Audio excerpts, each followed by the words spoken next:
What happens when everything you worked so hard to build leaves you broken? You hustled, you achieved, you reached the peak of the mountain, but now you're wondering, was it all worth it?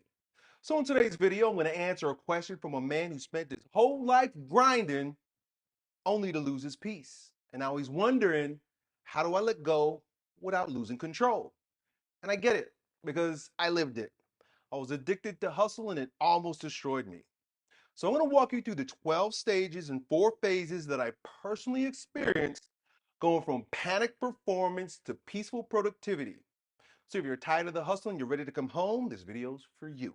Cool. So before we do, if you're looking for some clarity or direction on your situation, or just another brother to hold space for you while you allow your own revelations to come through, then you know what to do. Book a session with me, your old Uncle E, by clicking the link down below. So today's question, yo, Elliott, I built my whole life on grinding, chasing, and proving myself. On paper, I won, but inside I feel empty and restless. How do you actually let go of that hustle identity without losing everything you work for? Is it really possible to lose yourself and come out stronger? Well, like good old JC says, you got to lose yourself to find yourself. And I tend to think this isn't necessarily something you actively seek out and try to do. It's coming for you. And so today I'm going to describe not just my experience, but every man's experience through what has also been known as the hero's journey, the path of masculine initiation, or Christian sanctification. It's pretty cool. So I'm going to begin with the 4 stages, and then we'll talk about the 12 phases where it becomes a little bit more personal to me. So stage 1 is preliminal. I chose that word preliminal because it's before liminal. What it means to be liminal means to be sort of in a sideways space, sort of when you forget yourself and you don't know up from down or your ass from your elbow. That liminal space is where transformation happens. The anthropologists or the men who taught me about masculine initiation would say that you're going into the fire of transformation, the oven to be cooked, right? This is what's the preamble to the hero's journey. What life looked like normally, right? Like what Luke Skywalker's life was like when he was living with his auntie and his uncle before called on the adventure. A lot of times we like to romanticize the adventure, the call to adventure, but the call to adventure actually ends up being a process of purification. So I use that term because that comes from the Christian tradition of sanctification as taught by the saints and the doctors of the church. It's the path of holiness. And purification is like where you go and you lose yourself. You're going into the liminal space. You are going to be challenged. All of the cracks in your foundation will now be exposed. You're going to be confronted with foes. And this is where, the beginning of the journey goes. So we got purification, that's phase 2. Phase 3, illumination. This is where you get to the point where you realize, oh, I've got the power. So Luke Skywalker, when he discovers the Force, right? Yoda tells him, you either do or you don't do. There's no try, right? Like that power. So you're illuminated with the power. And in Christian sanctification or the path of holiness, we would describe that as the light of Christ rising within you. When you finally have given up, you've let go, like you say, you don't lose, you gain. That's why Jesus Christ says, in order to find yourself, you're going to lose yourself. And when you are illuminated by Christ, you actually find yourself because the light goes on. It's an awakening. And then, so the journey doesn't just end with that awakening like a lot of Christians believe. Oh, Jesus Christ, I accepted Jesus Christ, and now I'm done. No, man. The journey's just begun because that process then leads to unification, or what the Orthodox Christians would call deification, where you now allow God's will to be yours and your whole life is altered. in this way. You no longer live for yourself, as Paul says, but Christ within me. Or like Jesus Christ him says, I don't do anything. A lot of people knock me in this video series when I say, don't do anything, not realizing that Jesus Christ doesn't do anything. Jesus Christ didn't do anything. Christ in you doesn't do anything, and he says so by this statement. It is not I who act, but my Father within me. And that's what the unification process is all about. Now, is that the end? No. This is a spiral. And so I'm just going to describe one spiral in my life, but you're going to experience many of these spirals. We tend to think that initiation just happens when you go from boyhood to manhood, but you will see that this happens on a frequent basis. You maybe 3, 4, 5 times in a man's life, depending on what you're called to. And of course, there's the giant arc of transformation from life to death. So, in my experience on this journey, as I'm describing it to you, going from the preliminal space, so the way I used to do things and what worked when I was prior to transformation, through purification, unification, illumination, and unification. 12 phases, 12 stages. I'm going to describe, I'm going to say the names of each of them, and then I'm going to describe each of them. And I'm going to describe them in such a way, because this is happening to everybody. As my life evolves, the most interesting thing that I hear from you, my viewer, is how you've gone through a similar process as well. So this is my story because it's colored with details from my life, but it's your story. This is exactly what you've experienced at one time or another in your life. Like I said before, you can choose to be aware of this journey, which I was just blessed enough by God's grace to be introduced to a lot of these concepts, even as I was going through it. I discovered this around here. As soon as God tossed me into purification, he put on my path the works of men like Robert Moore, Victor Turner, Mercer Elliott, that gave me sort of the, I don't want to say secular because it's actually very spiritual process of masculine initiation. And then that was elevated or sanctified by my understanding of this spiritual process in the Christian tradition. So, anyway, 1 through 12, number one, the van. Number two, the cam, the mill, the crack, the cope, the loop, the fall, the voice, the call, the purge, the light, the way. So beginning with number one, the van. So in 2004, I was living in New York and it was a cold, frigid, dismal winter. And I had just lost my job and I am newly married and my wife just gave birth and I'm living in my father-in-law's basement. And I got a toothache that was making my whole right side of my head throb. So I was sick, I was sad, I was depressed. Things weren't going well for me. And the rock, the foundation for me and my wife for, almost our entire lives was my parents. But the reason why we were living in my father-in-law's basement, God bless his soul, and I thank you for that grace. So my parents moved down to Florida. And so in a lot of ways, my journey begins moving from New York to Florida. And this is what it oftentimes looks like for you if you go from living at home to going away to college, or graduating school and going off into your career, or just hitting rock bottom and needing a change in your life. Things were mundane and difficult, and you had to be broken and you made a big change. So that's what it was for me. It was going from New York in its dismal winter to Florida, where Strength Camp, my brand, the way that I was initiated into YouTube and my walk in life, really, YouTube is intricately linked with my path in life, as strange as that may sound, right? Through Strength Camp. And so the van is indicative of how Strength Camp began. And so I was a brand new father in a brand new place, and I was working as a personal trainer.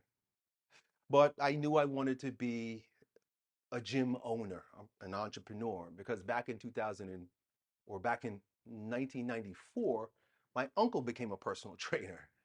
And he was the first one to like show me that you could work for yourself, teaching people how to be strong. And I knew immediately that's exactly what I wanted to do. Now it's sort of, well, there's a lot of this going on right now.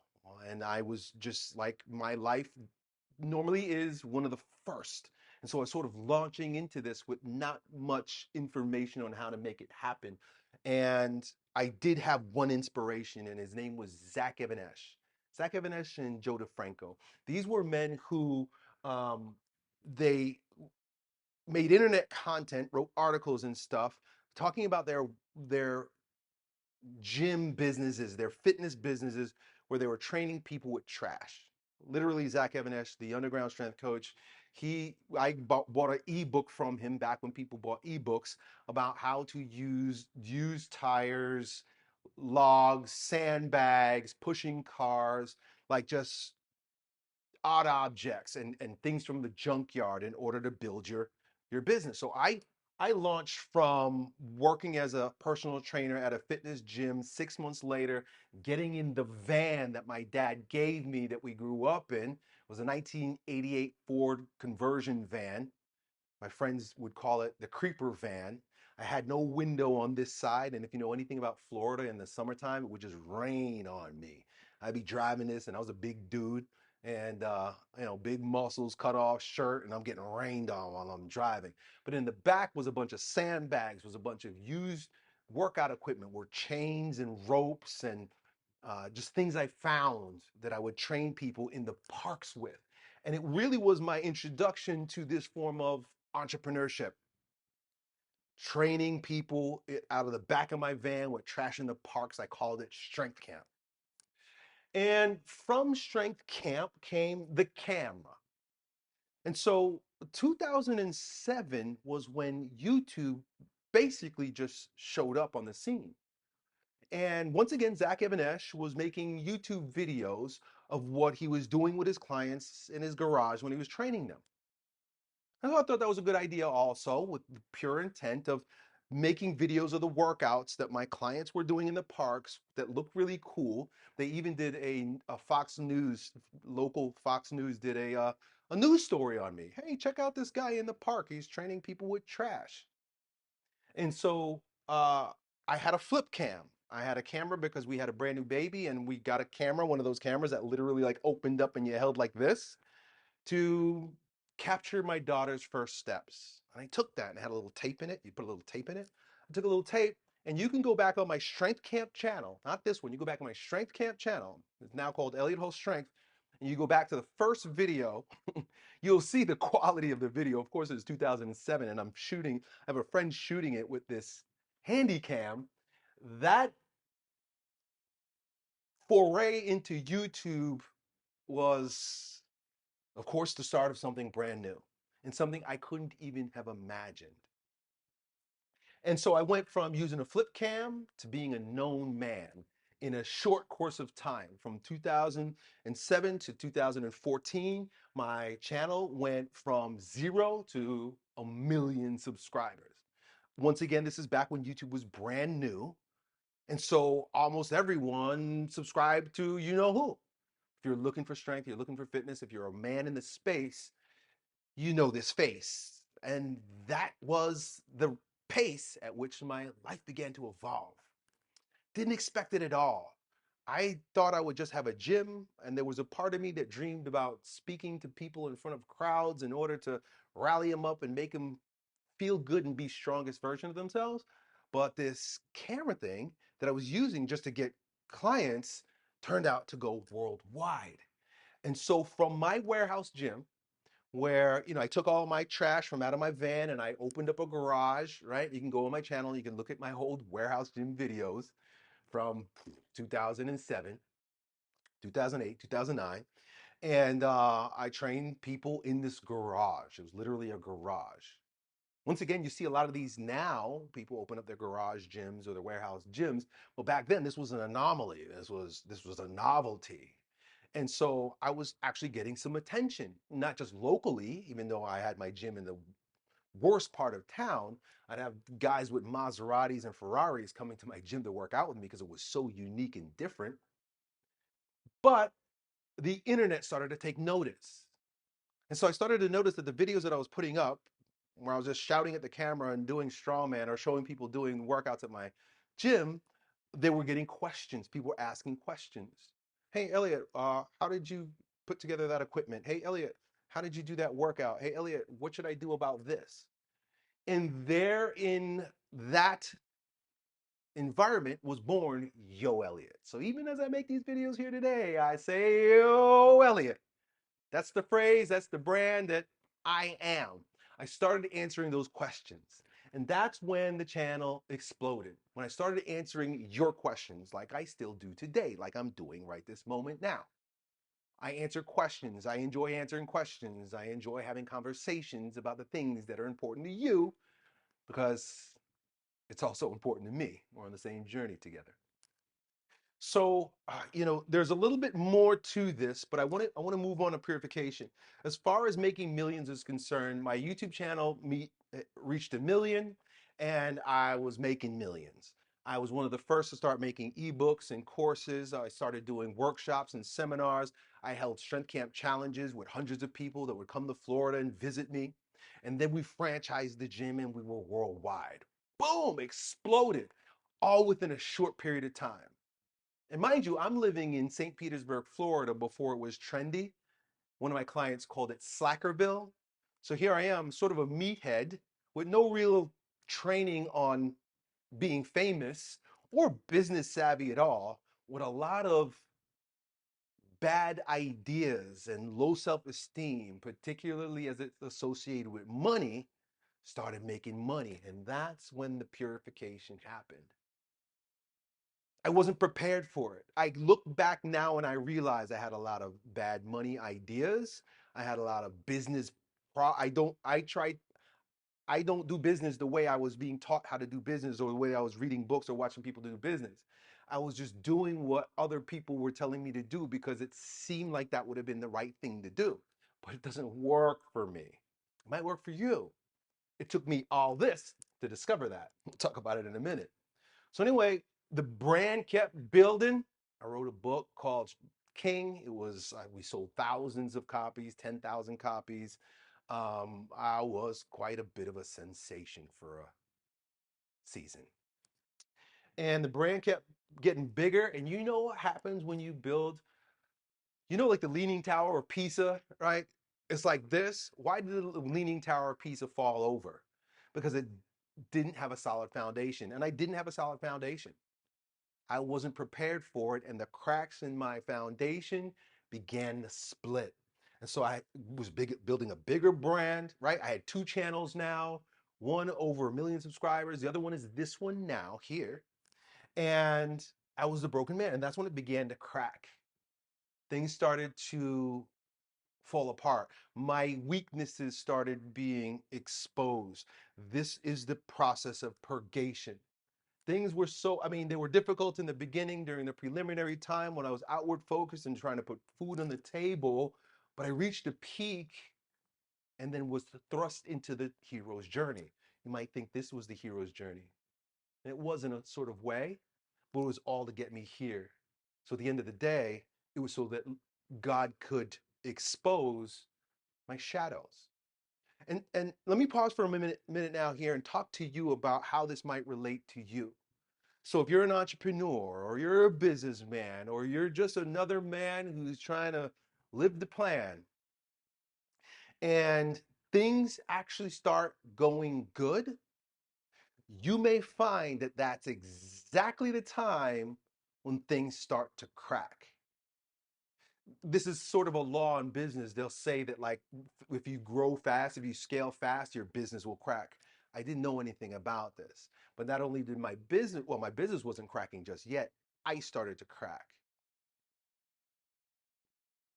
You could say that it was an attack, right? You could say demons were attacking, but really the demons are where? The demons are in here. We don't fight a battle of flesh and bone, as St. Paul says.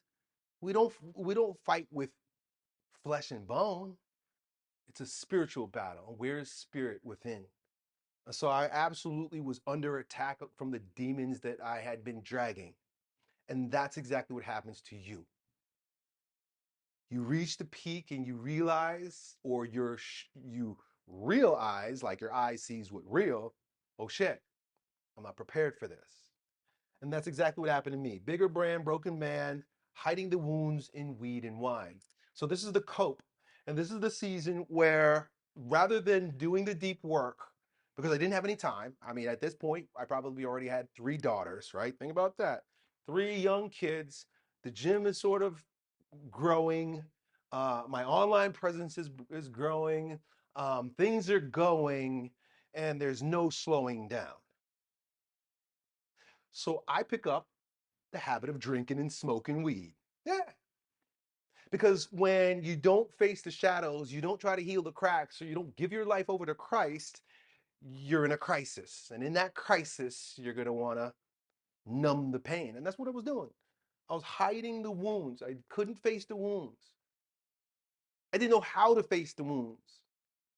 I was just throwing salt in the wounds by using drugs and alcohol, which then led me to the loop. More performance, less peak. Because what do you do when things are going down the drain? You speed it up by doing more. And that's exactly what happened to me. This loop experience for me was about doing more of what I thought would work because it did in the past, but I was doing it from the wrong sentiment, which I now can see. But I want you to relate to me. Think about how when things are going bad, you double down on your development. You perform that much more panicked, right? This whole story is about going from panic performance to peaceful productivity. And this is where panic performance reached its peak, the peak of panic performance. And the story that I often tell about how this all come crashing down literally was a year ago when I realized like this is no more this I'm out of flow. It's not going to work anymore. Money's getting tight because business not looking good because I'm not doing well. And I signed up for a challenge, right? Just think about it. This is like what people do when they need money. They go and buy lotto tickets. Well, I bought a lotto ticket by joining a competition that about how to build the biggest community in a rapid period of time, and you get $100,000 prize. So I became manic, and I totally lost myself. I mean, that's why it's the bottom here. Totally lost myself, put all my eggs in that basket, started hiring people left and right, maxing out my credit cards, banking all on this one roll of the dice. And it fell flat. It cracked. It didn't work. And in that was the fall. All the cracks in the foundation gave way. And although I had been free from using weed for several months because I was working so hard, I went and got high that day. And I collapsed on the couch and I cried. I hadn't cried in a very long time.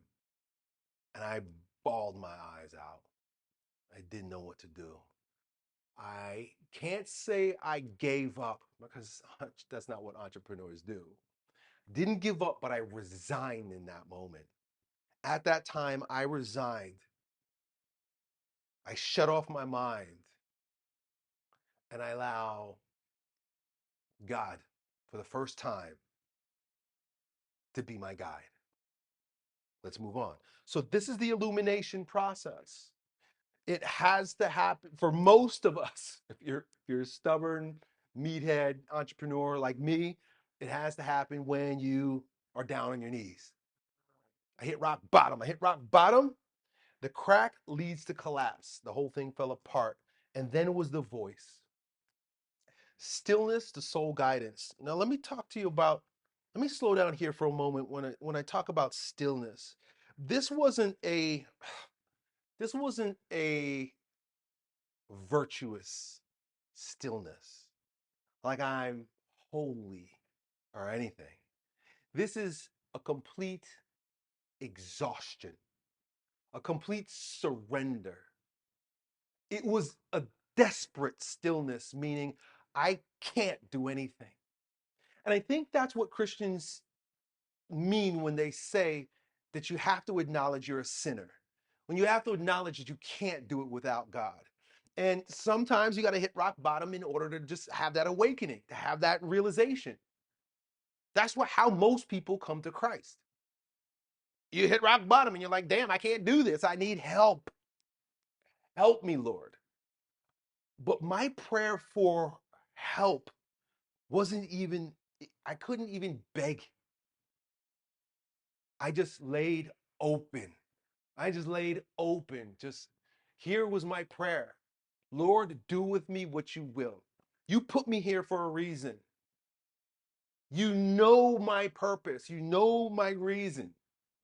Show it to me. I'm not trying anymore. This is what I mean when I talk to you guys about not trying, not taking action, but not being caught in activity, but taking action. God's will is all I wanted at that moment. I had no more goals, no more dreams, no more hopes and wishes. Because those things were destroying me. I kept doing what they say, putting the ladder on the wall, climbing to the top, and realizing you're on the wrong wall. So I stopped trusting myself. And I don't say that because you should never trust yourself, because when you're in touch with your true self, which is the light of Christ within, then there's nothing but to listen to yourself. But when you're addicted to hustle and you're living without, it's funny that Jesus Christ says that he who has more will be added to him.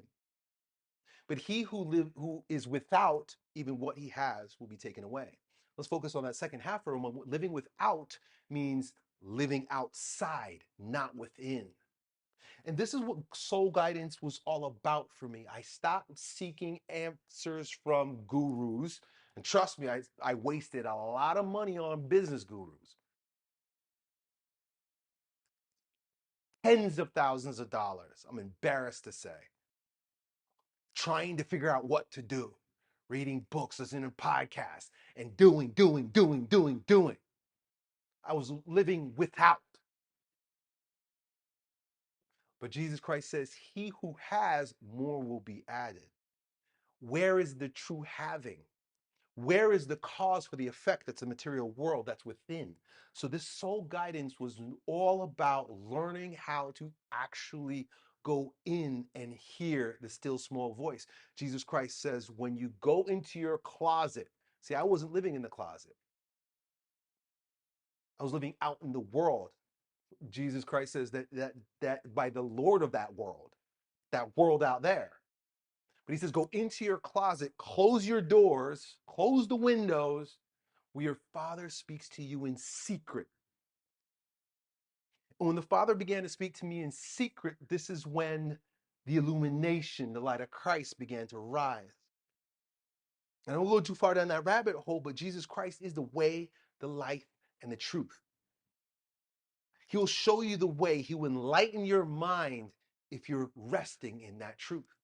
So from stillness to soul guidance to obedience over optimization, the call. And this is what led me to the path that I'm on right now. And I'm not acting like I have got it nailed down, because I don't. Because I no longer optimize for results. I no longer strive for scaling. I live in obedience to Christ. At least that is my desire. No longer my will, but yours be done. No longer I, but my Father in me. And so the call was, Elliott, and it's the craziest thing what happens when this illumination starts to happen. Boy, I'll tell you, fellas, if you're waiting for the illumination, you're waiting for the light to turn on, you're not sure what to do, guarantee you. And I knew this as a principle, and then God just had to show it to me again. It's usually right in front of you. It's usually right in front of you. This is when I went back to making YouTube videos on this channel again. God was like, hey, do you remember the gift I gave you? It's so funny how it's literally on the other side. This is why This is why it's so true that we live in a fractal world and everything's mathematical and you can sacred geography, geometry, spirals. This is a spiral.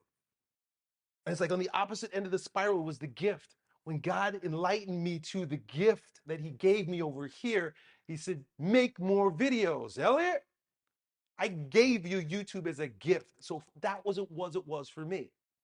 He also gave me the gift of personal guidance, not making more ebooks, not making more courses, not doing more internet stuff, but speaking to you one-on-one with men, totally unscalable, but full of soul. That's what my new business looks like. No longer hustle, no longer panic performance. From hustle to holiness, wholeness. Holiness means wholeness. I'm not sitting up here like I got a halo over my head, but it's about coming to the wholeness. And that's what the hero's journey is. It's about going from brokenness to wholeness. You got to go, you got to lose yourself because the self that you know is the loser. I was a loser even though I was winning, like you asked in your question. Back to your question.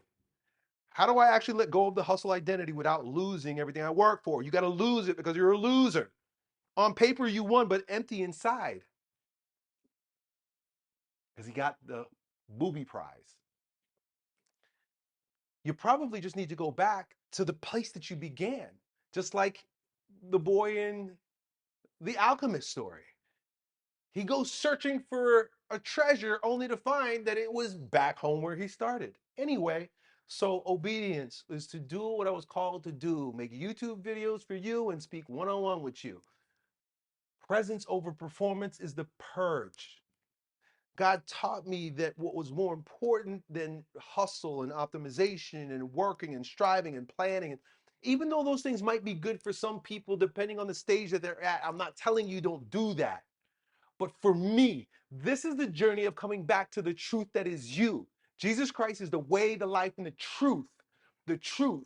Truth, yes, there's objective truth, but truth is absolutely subjective to you. No question about it. I don't care what anyone says. And here's how you know it's true. A car accident happens in front of you, and the police come and they take reports from everybody that was around. So let's say there's 15 people around, they'll have 15 different versions of the truth. It's like the story of the blind men and the elephant. They're all touching the elephant and they don't know what it is. But one guy has a hand on the trunk. He's like, it must be a snake. Another one has his hand on the legs. There must be a tree. One has his hand on the tusk. It must be a dragon. You are the focus point for your life. And that's why we need Christ on the inside, so that he can enlighten you to the truth about you so that you could see more clearly rather than chasing what other people have laid in front of you. That's usually how we lose ourselves. We lose ourselves by living without rather than within. Presence over performance has a lot to do with being available to you. Just show up. I know that the most valuable thing I can do is give my energy to you. ChatGPT can't do. Nobody can do that. Maybe they'll make an AI version of me. In fact, I'm thinking about making an AI version of me. Yo, Elliott, GPT. And it looks just like me. I have a friend that made one. So anyway, presence, it's the presence. Presence is love. And I think as we move into not to go too far down this rabbit hole, but as we move into the AI age, presence will become more important. Love will become more important. Your heart cannot be duplicated. Your mind, yes. But the heart, no. And then the light. The light is about kingdom over crushing it. Not working for without, but working for the kingdom within. And in order to work for the kingdom, with the kingdom, and Christ the King, who's at the right hand of the Father, which represents the right hand of the brain, you got to shut off your logic and you got to go into your closet and you got to pray. Prayer is the reservoir that fills up and allows your work to be worship.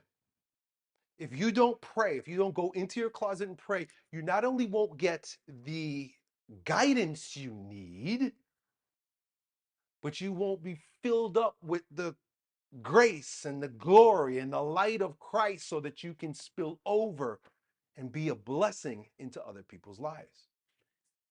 That's why Jesus Christ says, seek first his kingdom and his righteousness, and then all things will be added to you.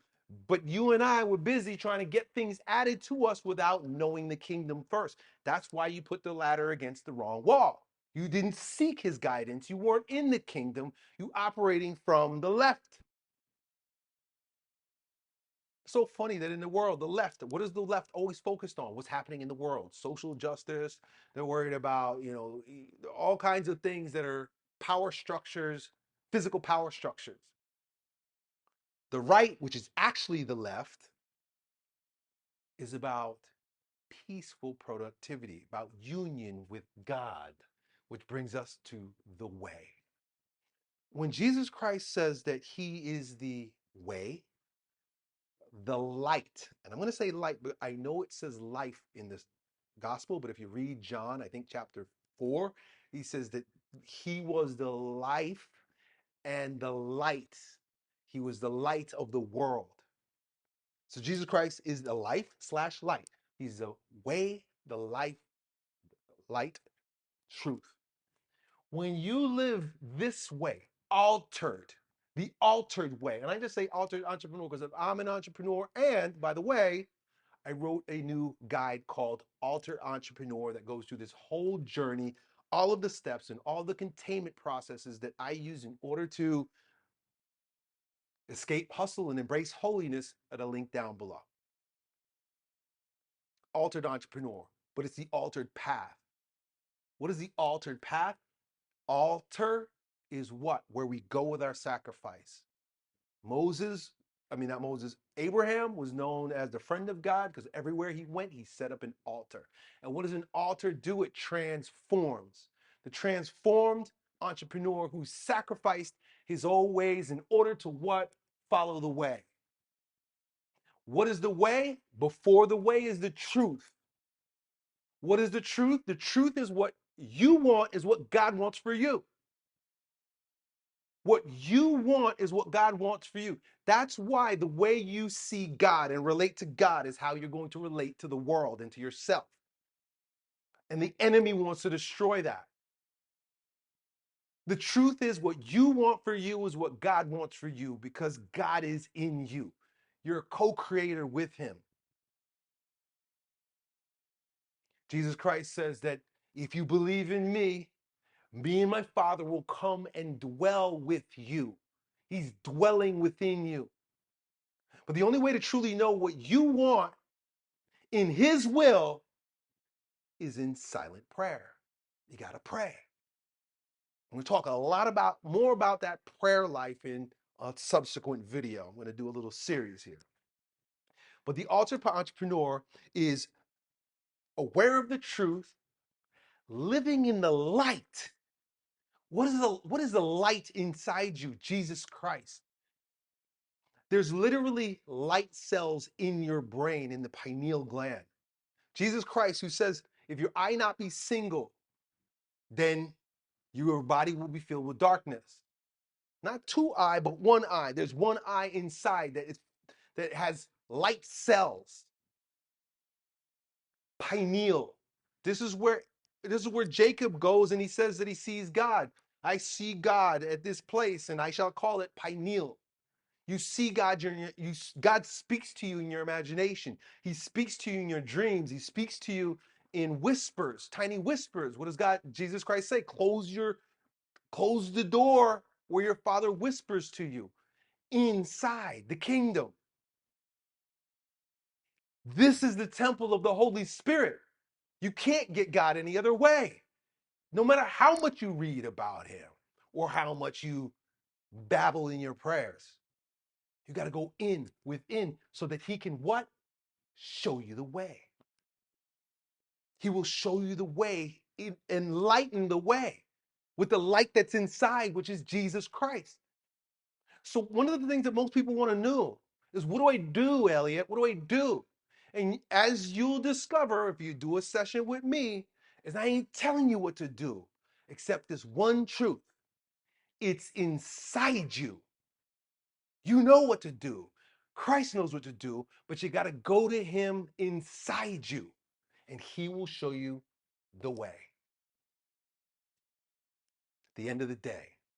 So that's it, y'all. Hey, I hope you enjoyed this video. If you want to know more about working with me, click the link down below and we will do a soul guidance session to get you on the path to being the most holy version of you.